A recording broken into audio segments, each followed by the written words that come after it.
Starting like we do every single week, above the fold. And there's really only one story that's dominating the Beltway, Tiana. It's the ongoing government shutdown. We talked about it last week, but give us the state of play of where we are Tuesday morning and the next set of roadblocks that are coming up over the next week. So the government shutdown, which has been going on for almost a month now, we're only 1 week away from it setting an all-time record of the longest government shutdown. And unlike 2019, the entire thing is closed. So right now we have 1.4 million federal workers of some kind who are going without paychecks. And more than 700,000 workers and contractors, so both employees directly of the federal government and contractors that are, in contract with the federal government to work, have to show up and not get paid. Some of these folks, like air traffic controllers, not really a division you want understaffed. TSA workers, Social Security administrators, these are federal employees that are considered essential personnel. They have to work. They are not receiving paychecks. That's how you have air traffic controllers getting off incredibly long and stressful shifts going to food banks. But you also have people who are contractors, like namely the congressional janitors, who are being forced to work without pay, and they do not get any back pay. Yeah. So right now, while Chuck Schumer and Hakeem Jeffries, for what at this point were the 11th time in a row, shutting down the continuing resolution, the clean spending bill to fund the government at ultra-high Biden-era levels, while they continue to shut down the government, the people that are literally cleaning up their mess, literally, are not getting paid, and they will not get back pay. Yeah. That is 730,000 federal workers who are not getting paid, and then a significant portion of those, not the majority, but still a significant portion, who will not get that back pay. So that's the state of play, and it's that nothing has really changed, right? The movement, if anything, has been, I think, against the Democrats. Everyone is understanding what the sob stories the Democrats have been able to use to talk about Obamacare, because obviously they don't want to talk about non-citizens and illegal aliens that they want to refund with Obamacare. They've been focusing on the folks that have really benefited from these enhanced Biden-era subsidies. When Joe Biden passed the subsidies to the enhanced subsidies to the ACA in 2021, they were supposed to expire in 2022. Then he extended them to expire right now, full 5 years after the pandemic. Who does it go to, primarily? People earning more than 400% of the poverty line. For a family of four, that's over a six-figure income. And that goes up to people who are making more than $500,000 a year. Those are the folks who have the most to lose. And it's why you have people like Amy Klobuchar getting totally ratioed on Twitter for pointing out you have people like early retirees complaining that they can't go on as many vacations as they usually do. You are doing this for a fraction of the 7% of Americans that get any Obamacare at all, and those who earn at least 400% of the poverty line are about 2% of that. You're shutting it down. You're shutting down 100% of the government for fewer than 2% of Americans. It is quite rich. So, Christian, I have to ask, Democrats, will they finally fold when they set the record after the November off-year elections? I mean, I don't think it's going to be the Democrats who are folding at all in this scenario. And I'm not outside of the belief that we might actually get a resolution to this ahead of this big November 1 deadline for SNAP funding and potentially WIC funding as well. And let me explain to you why. I'd be shocked if we got a resolution before then. Well, listen to this. Listen to this. I've got some data. I know you love bringing your stats, so I brought a few myself today. Let's look at the WIC program, a food assistance program for mothers and young children, which, to be fair and totally honestly, the Trump administration warned that they would lose funding midway through October, right? Yeah. This is a big passion project of Democrats. In fact, Republicans quite frequently are talking about cutting funding for programs like these when they're out of power. But the Trump administration stepped in at the last second because that's to bail Trump. out the program. He's not a Romney Republican, right? That's fair. Trump is a squish when it comes to this stuff. I agree with you there. That's just point A or exhibit A of a lengthy list of times that we're going to be talking about the Trump administration eating its words over the last month. Let's look at military pay. Again, a huge issue. We knew in the middle of the month those military members and other law enforcement officials at the federal government who have been working while the rest of the government has been furloughed, they would no longer start receiving their paychecks anymore. Again, the Trump administration stepped in, saved those members from having to work without pay. That's all great, right? We want our military members to get paid. We want our young mothers and young children who need food assistance to get that money. That being said, this weekend, the Trump administration did a big about face on the SNAP program. They had previously said, we are willing to float money. USDA has some $6 billion in reserve for situations like this if the government is not reopened by November 1. And we were able to send those monthly SNAP payments out to the states to distribute to beneficiaries. Over the weekend, USDA said, we are not going to tap that emergency fund. Now, if this sounds like a head scratcher, you're probably correct. 1 in every 8 urban households uses or has used the WIC program. 1 in 7 rural households uses the SNAP program. I do not buy for 1 second that the Trump administration is going to bail out a primarily urban welfare program after railing against it. This isn't just Trump, this is Republicans for my entire career in Washington, D.C., while abandoning a program which primarily serves rural areas. Here's the deal. I think you are correct. The Democrats' logic heading into this negotiation was flawed. And I would have to agree with the White House and Republicans that, in principle, they could have kept the government funded and still addressed these expiring ACA credits by the time the year rounded out in 2 months, right? That being said, for the first time under Donald Trump 2.0, the second term of this president, Democrats have demonstrated a situation where they can all get together behind one issue. It doesn't matter if they're right or wrong, and maintain leverage over the two-party controlled Republican Congress and the White House. And I don't expect them to back down at this point in time. It's not actually about the ACA benefits. It's about demonstrating to your base that you are a viable option for opposition of this administration. And now that they have momentum, let's be honest, the polling is showing negligible shifts, right? Essentially, and who's to blame? If you're a Republican, you think the Democrats are to blame for ending for shutting down the government. Vice versa, if you're a Democrat. This is the only instance in the president's second term where they've even had a modicum of unity and momentum, and they're not going to just hand that over because the Trump administration is bluffing on hurting members of their own voting caucus. Okay, let's just start off with, I don't think it's a bluff. Okay. So the executive branch really is very limited with what they can do with appropriations. I know that Donald Trump has this fantasy where he can steamroll Congress and decide to impose his own taxes in the form of tariffs, which are just taxes, without congressional oversight, all of that. But there are still very real limitations.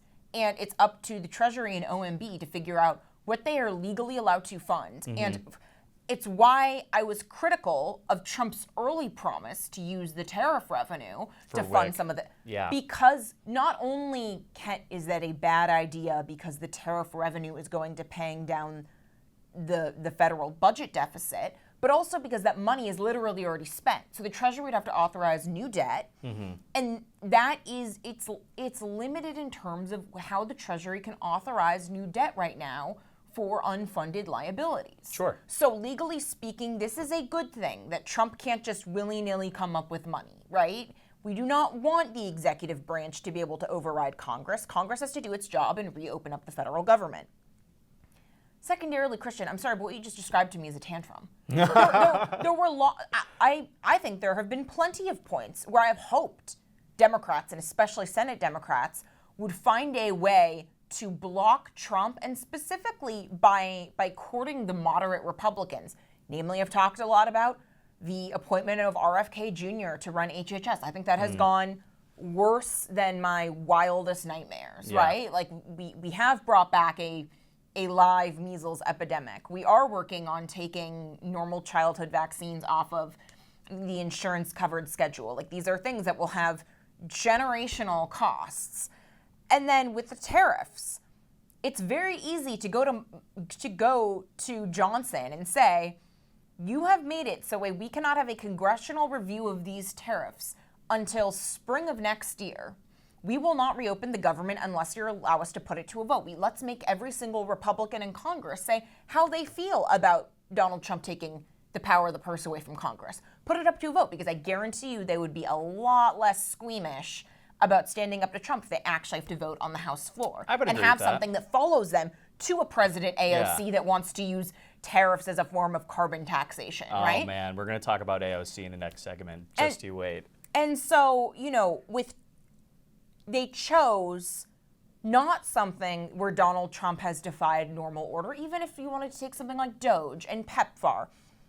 They chose $1 trillion in savings that were passed through normal congressional order in the form of the One Big Beautiful Bill, where no rules were changed. They did not blow up any filibuster rules. They did not blow up any federal scoring rules. They followed all the procedure. That is what you should want, right? This is not a legitimate use of a government shutdown.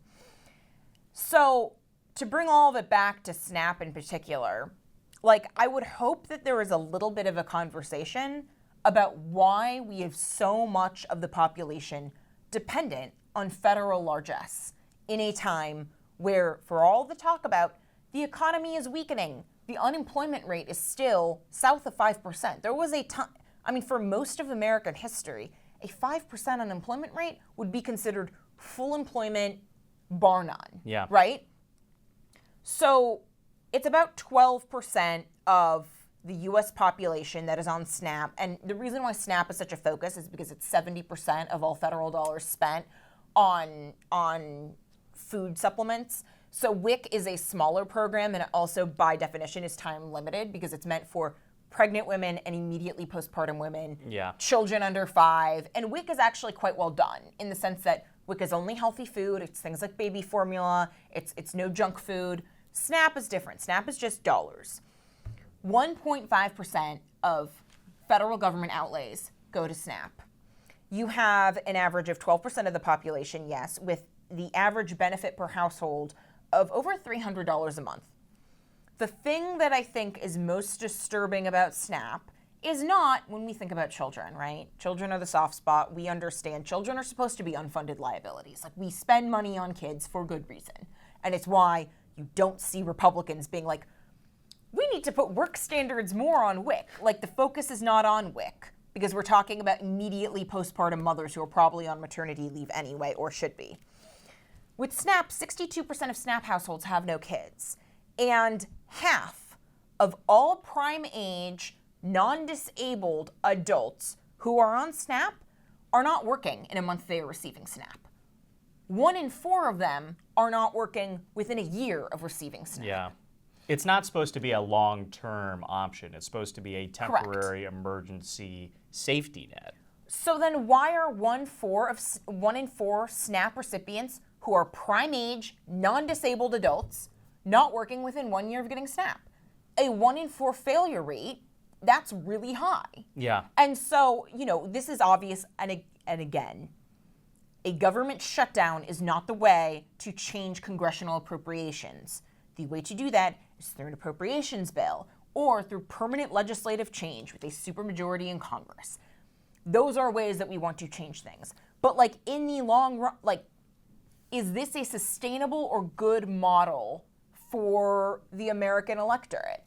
I'm glad you actually brought this up. For the record, it's a non-sustainable, flawed problem, or solution to a problem that the country's been facing for decades. Yeah. Fully agree with you there. Your explanation, though, is part of my frustration with both Republicans and Democrats. In this case, it's Republicans because they are the party in power. Let's take a step back. You didn't just crunch the numbers and come up with this analysis overnight. These are existing problems with the SNAP program that we've known about for years, if not decades, and they've been trending worse for at least Donald Trump's entire time in Washington. This also isn't January 21st, where the president was just sworn into office.